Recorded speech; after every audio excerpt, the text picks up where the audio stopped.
But in essence, we as a municipality have invested staff resources to this project for 8 years. As well as Doug's firm has now invested $100,000 of unsecured money into this project. The question I have is if draft plan approval is denied, if we do not extend it or the county doesn't extend it, what is this? What are the investors to lose? Like what is really the question about? Because they're going to lose something. They've invested capital in this project up until now. And my question is, does somebody know what that number is? Because I hear it all the time, well, we're losing something out of this. Yes, we are. North Huron is losing residential housing and potential tax income to alleviate the pressures that we have.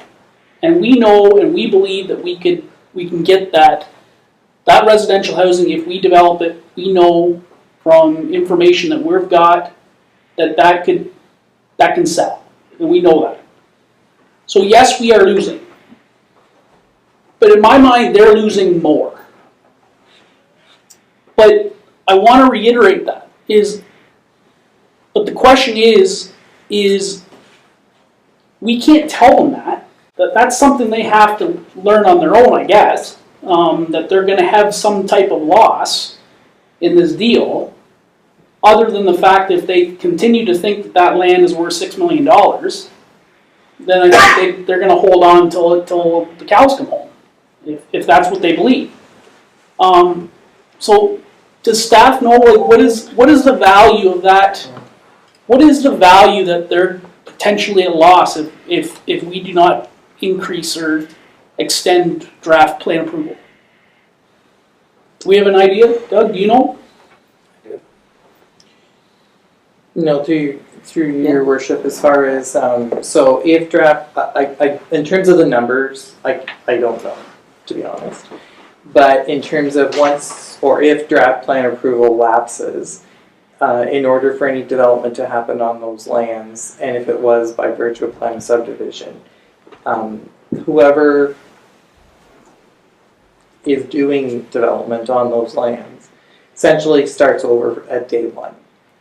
So in terms of, as you're aware, in terms of Hutton Heights, all the work that we've been doing on Hutton Heights, whoever was to acquire that land would have to do everything we're doing in terms of all the studies, all the reports.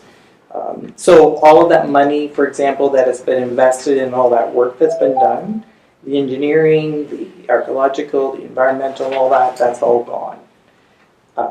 Whoever acquired it would have to start over, like right from scratch.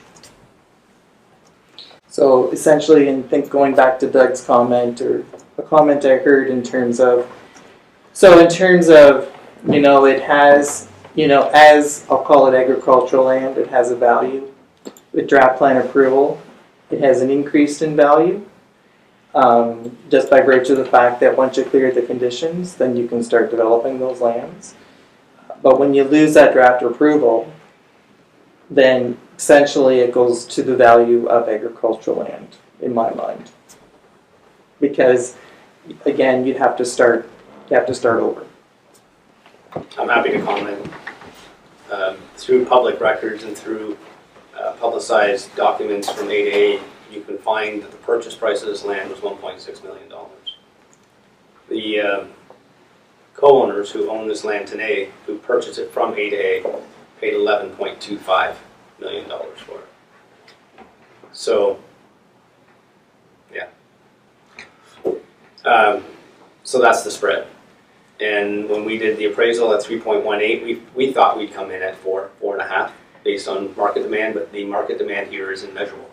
As part of my comments to council when I first presented, is that we needed to generate market here in order to actually establish a market value so that an appraiser has something to draw comparisons from. Our appraisal, our opinion was in the $4.5 to $5 million. And The appraisal came in at 3.18. And that of course was what we based our then plan to go for A and B as a way to minimize the capital requirement to get things going, establish 45 lots of market value, knowing that they're going to sell. Then we have now a market value, which means we can go back to other sources of income, investors, developers, purchasers of the other phases, and accelerate the whole process. Again, I don't believe that the motivation behind the co-owners, and I want to stress that it's not all of the co-owners who are thinking this way. It's the unfortunate reality that a small group think this way, and that just generated, in essence, during my voting process, a whole whack of people who said, I'm just confused, so I don't want to do anything. Which, of course, I think we share the opinion that's the most dangerous thing that they could have done.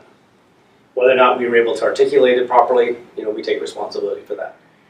But we did spend hours and hours and hours explaining it in plain language that the most important thing to do is get the subdivision application forward.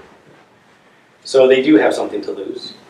And there's many of them who are not happy right now that I'm stalled because of the situation, just as I face you guys with the same problem. You're both in the same proverbial boat on two different lakes, is what it looks like to me.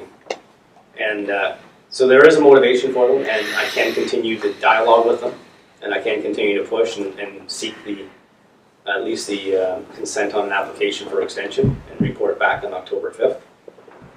I do take the words, Palmer. thank you, Councilor Palmer's advice as well. At request, I would gladly, openly take any strongly written communication that I can share with the co-owners so that it can be directly given to the co-owners and not be via third-party interpretations. That's it.